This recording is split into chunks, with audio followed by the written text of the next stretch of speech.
Good day, everyone. Welcome to Real Conservative News. I'm your host, Nathaniel Rajkumar. Starting off locally here in Trinidad and Tobago, it is a statistical fact that men are far more likely than women to die in vehicular accidents, with males accounting for 80% of road deaths, according to figures from Arrive Alive.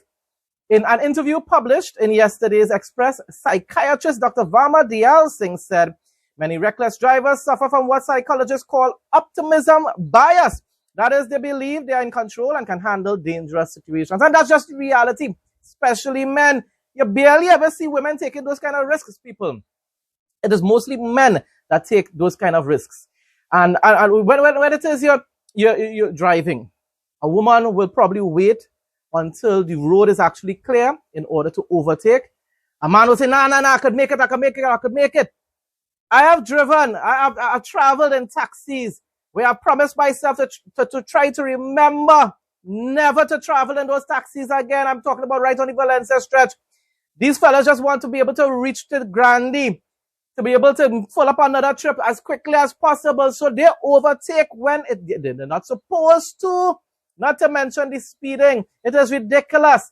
And even though, of course, there will be some women that do that as well, you don't see that as often when you're driving with a female driver. My response, that's because far more men have the need for speed and then blame slow drivers, especially women, for causing them to flip, crash, and smash. People will say, no, but well, it's all about mathematics and there's a whole lot, but the ratio is totally different then, because there's a whole lot more men on the street, on the public road, on the roadways than women. It doesn't change the fact. Everybody knows it, but these Need for Speed activists and fellow men, they can't take blame, can't take responsibility for anything. So they have to come up with all kind of different ideas. They'll say, no, but I say that 80% is skewed because there are a whole lot more men on the road. Okay, yes, we understand that. But everybody knows, and we have known that for years now, that the women are far more careful on the roadways than men. Men will think, men in their minds, they think you could speed 200 kilometers per hour because I can handle it because I am a best driver. Yes, that is what happens. So when they flip and they smash, everybody asks, they blame Casper the goose. Ask what going on? What happened there? Oh, it's so sad. What it has happened? And they start to blame the road. They say pothole. They say it's because they don't have proper barriers, all kind of nonsense. If you're not speeding, people, if you're not speeding, therefore it's very unlikely you're going to lose control of your vehicle. And therefore there's no actual need for those barriers, because no matter what kind of barriers you put, if you're flying on the roadways, you're still going to flip. You're still going to flip. You'll flip straight into the barriers, and most of the times you're still going to end up in a mangled vehicle. This sort of nonsense needs to stop. This is why I continue to advocate for using the mandating, because it's not there at all at this point in time. Mandating that all vehicles are equipped with speed limiters. Speed governors is another term for it. That will ensure that people won't have the ability to be able to fly on our roadways as though they are in the air, or in an airplane, or on some speedboat or something like that. The first stage of crime prevention begins at home. This, according to Minister of Homeland Security Roger Alexander, as he announced a national rollout of parental counseling workshops to help families guide their children away from crime. Finally, something that sounds like they're on the right track. I've been saying that, haven't I? I've been saying that we need to reopen our community centers and expand them and build even more. And I believe most likely this is where the workshops will be held. I could be wrong, but most likely it's going to be in community centers. The continuous workshops forms part of a wider crime prevention plan, as reported by the minister, was speaking to members of the media during his constituency's Easter celebrations. My response, I fully support this initiative, as I just said there, but I must add that a glorification of the drug, weed, and gang culture must be prohibited on our airwaves and in public places. Because even if you're going and you're counseling these parents and children in the communities, and you're not telling them that this gang cultist stuff is evil. It is literally evil, people. Then we will still be basically spinning top in mud, you know. You have to do something about it. Yes, we are living in a democracy, and we can't tell people to stop watching whatever they're watching on YouTube, but we could stop glorifying it in public. Entire generations have been indoctrinated into believing that smoking the herb and living a life of badness and zest is lit. Lit, yes, that is a modern day term of being popular, you know? Right, so those so-called artists could claim that they are simply highlighting issues which plague their communities all they want, but the rest of us know for a fact that their lyrics don't call for peace, love, and unity. They don't condemn the violence and crime throughout Trinidad and Tobago, but instead, they boast about how women love bad man and make bold-faced threats towards each other in their music. That isn't entertainment, my dear people. This is what you call indoctrination and inciting of violence. Our DJs who wheel selector and run the tune again and pull up when playing music about weed have contributed to the level of lawlessness which exists in our nation today. Yes, they censor it, but everybody knows the uncensored versions. They know it. In spite of that, a few activists will come online and say, but I listened to that music all my life and it never drove me to commit crime. I'm happy for you, buddy. But most of the youth today only have three things on their mind: vice, badness, and weed. My first crime plan in terms of prevention is treating with the parents of children. Tell you why. You send your children to school. They never came up from the environment where they learn respect and to the authorities because they're not taking you on at home. So you send them to the school. You send the children to the police youth clubs. Again, they have no guidance at all from home. What do you expect to happen? And even if we take them here, let's say I have a counseling session here and I teach them what they're supposed to do and the foundations of life and all of that you're bringing. They're going back home to the parents. And it continues the following day, and the following day it continues over and over. My approach is this, and you'll see coming up in the next couple of weeks. As of Friday, we have a parental guidance, because it's the first stage. I want the parents to understand what is their role and responsibility. Because when the time comes, and they are now held accountable, they cannot say that the government did not do something or try. You see? It's about holding them accountable. Now the first thing they have to learn is what to do. Some of them just became parents just like that, without any guidance, without any support. So now we're trying to help that situation, provide some structure for them so they have a better understanding of it. That is the first stage of prevention of crime. Strengthening beach safety in Mayaro remains a priority. Member of Parliament for Mayaro, Nicholas Morris, has been working alongside Chairman Raymond Cozier and the Mayaro Rio Claro Regional Corporation to enhance safety measures, particularly during high traffic periods like Carnival and Easter.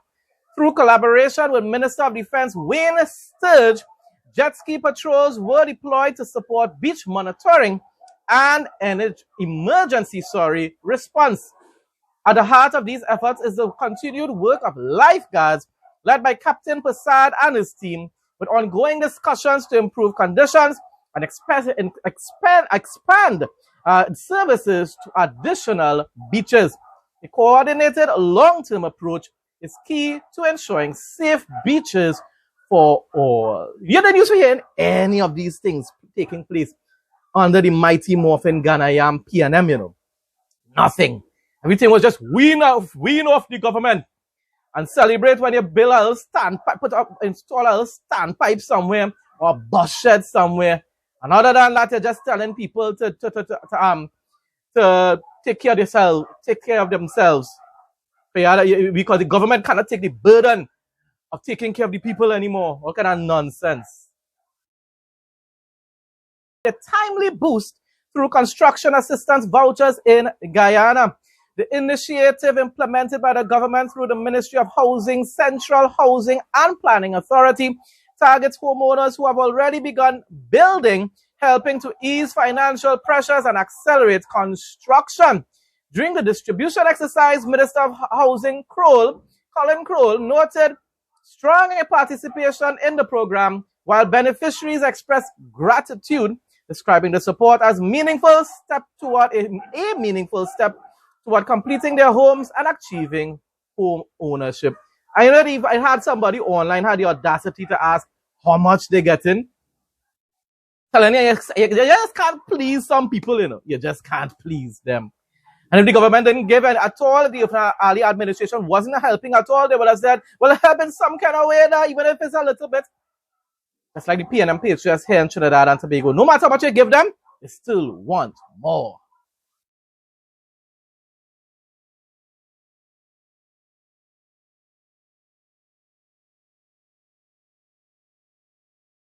Ariel Brown, the officer in charge of the Jamaican consulate in New York, has emphasized that even as media attention surrounding the impact of Hurricane Melissa fades, the push towards full recovery continues, driven in large part by the Jamaican diaspora in the USA, the white man country. Our mission is keen to ensure that as the limelight of Melissa diminishes in the media, the next phase of support, the rebuilding efforts, which is the most important part, the recovery efforts, will continue, mindful that the race to full recovery is not a sprint, but a marathon. It's going to take time. So the work continues, she said, paying special tribute to the Jamaican community in New York, as well as across the 32 states under the consulate's jurisdiction. Bowen said, the outpouring of support in response to Hurricane Melissa underscores why Jamaica's diaspora is considered among the strongest in the world.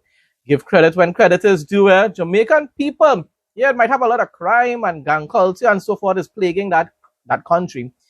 But there are people that when a crisis takes place, they come together and they help each other, even much more than the government itself. But the government, I believe, is trying its best and extent. But Andrew Holness needs to step up his game. I believe, in my opinion, at this point in time, I still support him a whole lot more than that opposition, who appears to be more on the radical far left side of politics. Barbados is moving away from heavily institutionalized models of care for vulnerable young people, shifting instead towards more supportive, home-like environments, Prime Minister Mia Mottley said on Saturday. Yet another reason probably why a lot of people continue to vote for this woman. I keep saying it. I don't like how she's a globalist, or appears to be a globalist. I don't like how she doesn't really support the Trump administration either, or Kamala Persad-Bissessar, but she appears to be doing a good job in Barbados. She made the remarks during the opening of a new residential facility for youth aged 12 to 18 at Holders Hill, St. James, positioning it as part of a wider reform of the country's childcare system. The Young People's Village at Holders, developed by the Barbados Children's Trust in partnership with the Social Empowerment Agency, aims to transition residents from the more structured environment of the Nightingale Children's Village into a setting that promotes independence and life skills. International news now. Artemis 2 astronauts make history as they travel further from Earth than any humans have before, going where no man has gone before. Star Trek. But anyhow, the crew is going where no humans have gone before as they now carry out their 7-hour lunar flyby. Well, of course, that was yesterday. Passing the dark side of the moon. NASA says that once the crew reach their maximum distance from Earth, they will begin their journey home. What's something that is really fascinating to me, of course. The flat earthers will say otherwise. They believe in their little sun hanging right up in the sky somewhere there.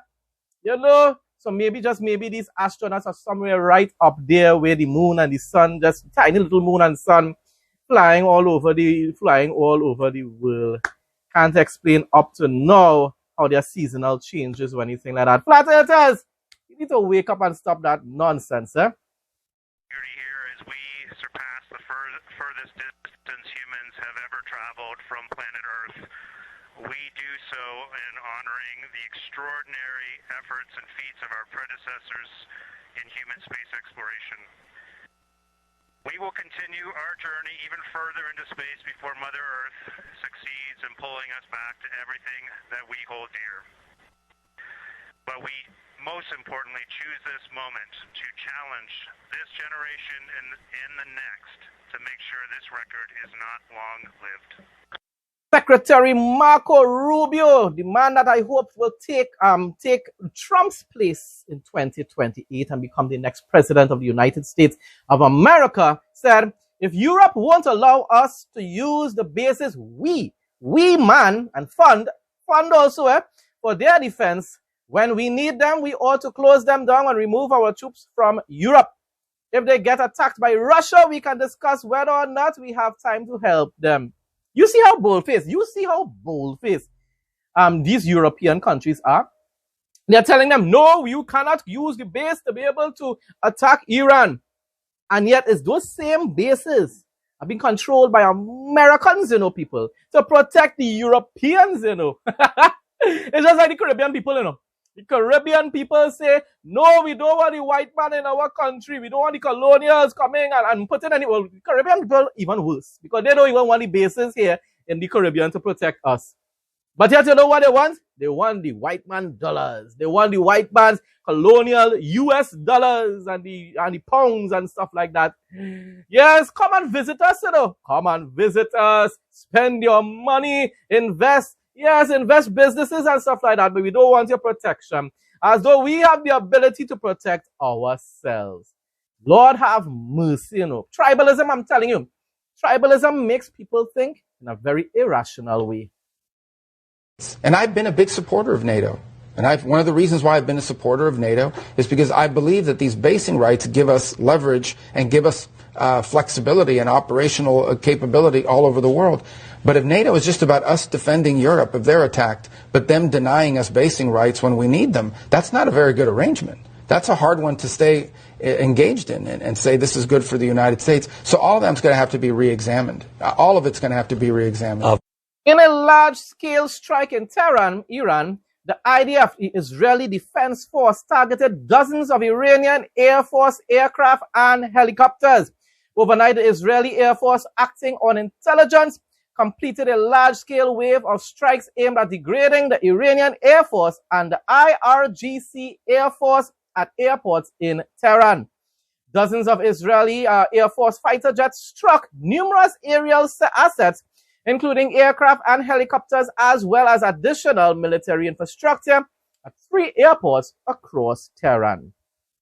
Once again, I keep saying this over and over again, the Trump administration isn't promising regime change, neither Prime Minister Benjamin Netanyahu, but they are significantly reducing the capability of the Ayatollah terrorist regime to be able to attack anyone in the near future. Now for the interesting facts segment. In Savannah, a woman grew curious when her cat Deacon vanished every Sunday morning, only to return home smelling like perfume. One day, she followed him and uncovered something unexpected. Deacon calmly walked into a nearby church and settled into a back pew like his regular attendee. The pastor shared that the cat had been showing up for weeks, never causing trouble. In fact, he joked, Deacon sits more quietly than some members. Probably talking about kids, of course. Sometimes the most faithful visitors don't say a word. This is one of the most wonderful, interesting facts in a long time. Mr. Man going to church, ain't that a wonderful fact?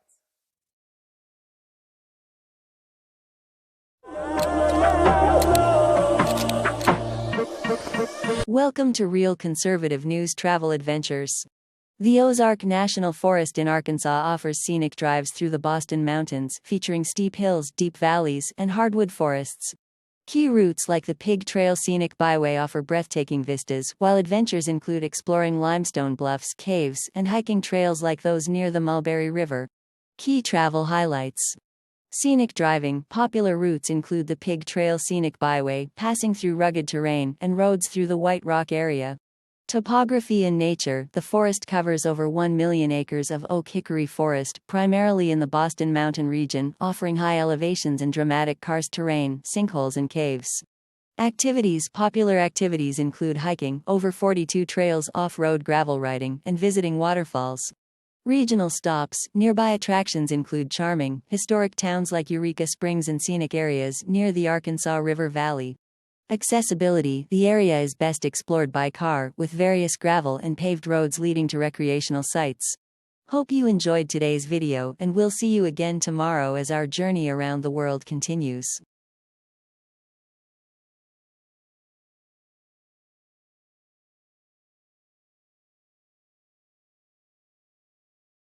Folks, that brings us to the end of today's news report. Thanks again to everyone who continues to support my content. Please like, comment, share, and subscribe. Stay blessed and stay safe most of all. In Jesus' name.